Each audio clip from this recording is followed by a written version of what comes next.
The front door opened before I could say a single word. I stood in my own living room with my 1-year-old daughter Emma on my hip, still wearing my army dress uniform. My husband Daniel's entire family stared at me like I had committed a crime. A DNA test lay on the coffee table. Daniel had just thrown it down and said, cold as ice, "She's not my child." Before I could breathe, my mother-in-law Patricia pointed at the door and screamed, "Get out of my house." Then the front door opened again. The man who stepped inside silenced everyone. But to understand that night, you have to start that morning. I was at Fort Liberty in North Carolina finishing paperwork after a long stretch of training. I was exhausted deep in my bones but happy. I was finally going home. Emma was in daycare near the base, and all I wanted was to kiss her cheeks and sleep in my own bed. Around 3, Daniel texted, "Don't be late tonight. Mom has a surprise waiting for you." I smiled. After months of cold calls and short replies, I thought maybe he was trying. Maybe Patricia was finally welcoming me instead of treating my service like an inconvenience. I replied that I'd be there by 6. When I picked up Emma, she reached for me babbling, "Mama, Mama," as if she'd been waiting all day to tell me everything. I strapped her into her car seat, fixed the white bow in her hair, and drove home smiling, thinking maybe this was the start of something better.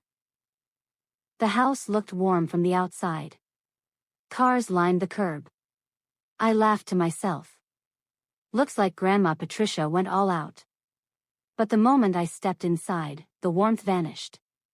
The living room was packed with relatives on couches and folding chairs. No one said hello. No one smiled. Daniel stood by the coffee table, Patricia beside him like she was waiting for a verdict. I asked, "What's going on?" He threw a paper onto the table. DNA test results. She's not my child. I couldn't breathe.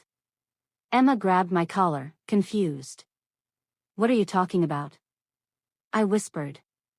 Patricia's face hardened. "We know what you did. You humiliated this family. Get out of my house." Before I could respond, the door swung open and a deep voice said, "Captain Morgan." Everyone turned. Lieutenant General Robert Hayes stepped inside in full uniform, 3 stars on each shoulder. His presence alone changed the atmosphere. I straightened instinctively. "Good evening, sir." He nodded. "At ease, Captain Morgan." His eyes swept across the silent relatives, Daniel's pale face, Patricia's outstretched arm, and finally Emma's tear-filled eyes. I seemed to have interrupted something. Daniel swallowed. "General Hayes, this is a family matter." The general's calm voice somehow made the room quieter. So I gathered. "Captain Morgan, are you all right?" I couldn't speak. Emma buried her face against my shoulder and began crying. He took a slow step forward. "I came here to congratulate one of my finest officers. I wasn't expecting this." Daniel forced a smile. "There's been a misunderstanding." Patricia jumped in. "We're just dealing with unpleasant family business." The general ignored them and noticed the paper on the table. "May I?" Daniel hesitated, then handed it over. The general put on his glasses and scanned the report while the room held its breath. After a long minute, he lowered the paper. "Who ordered this test?" "I did," Daniel said.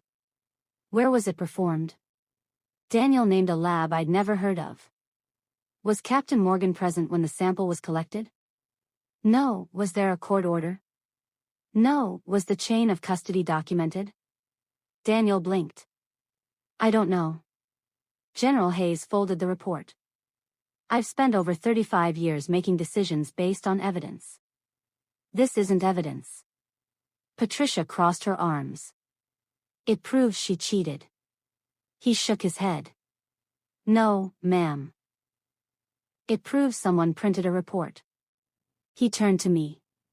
"Captain Morgan, did you consent to this test?" "No, sir." "Were you informed?"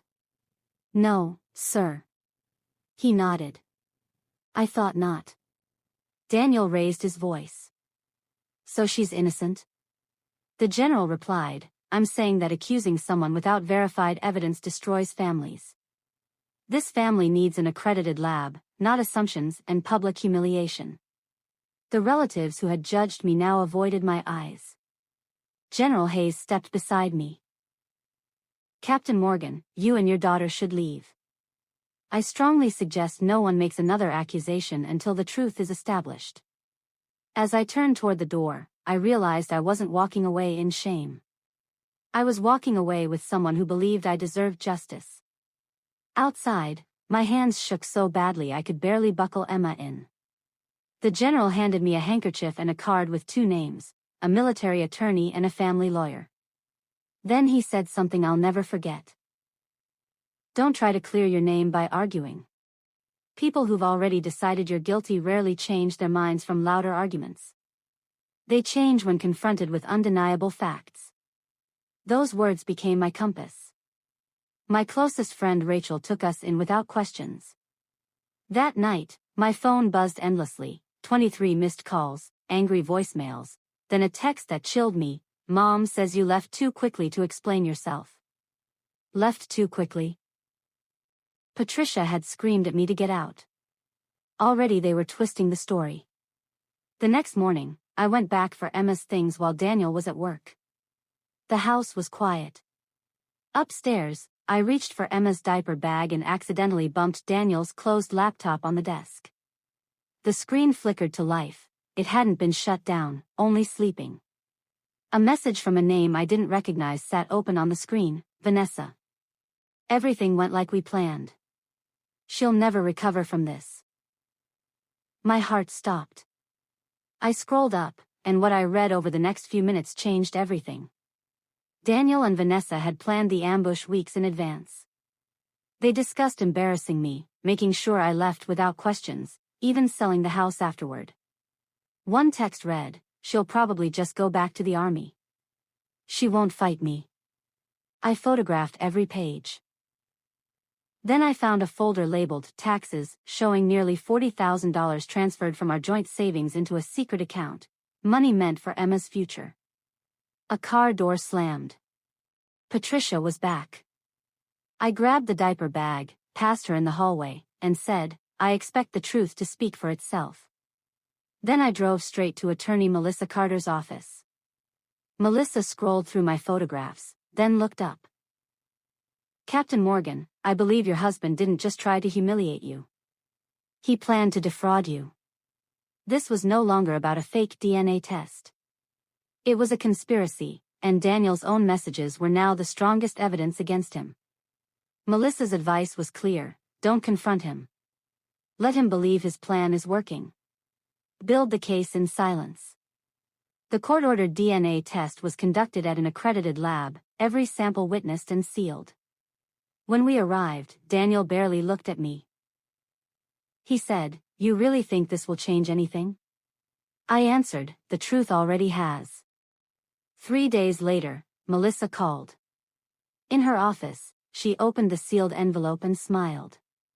Probability of paternity, 99.9999%.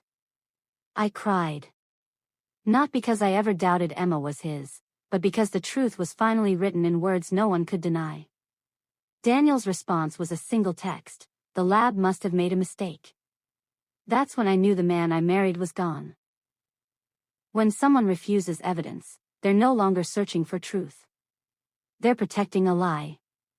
But the walls were closing in.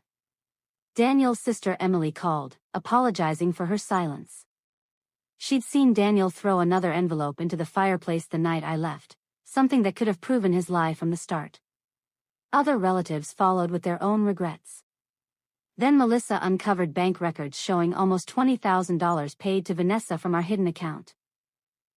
Phone records revealed hundreds of late-night calls, hotel reservations, and charges Daniel had claimed as business trips.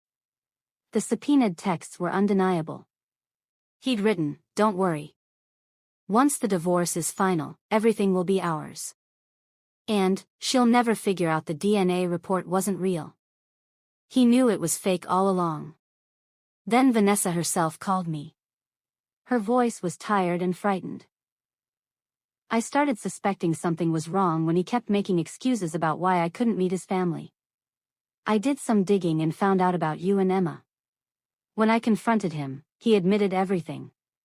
She paused, then whispered, I ended it that night. I've given your attorney everything I have, because Emma deserves better than the lies I helped create. That afternoon, I watched Emma chase butterflies in Rachel's backyard. Children live so beautifully in the present.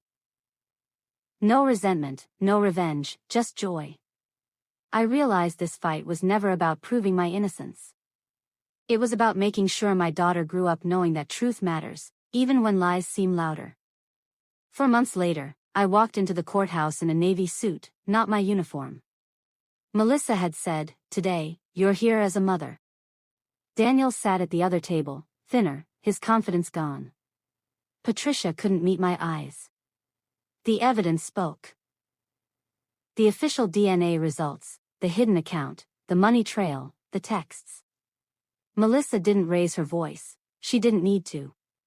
Then the judge read a character reference from General Hayes, calling my integrity and judgment exceptional. The judge removed his glasses and rubbed his eyes, as if weary of the cruelty laid out before him.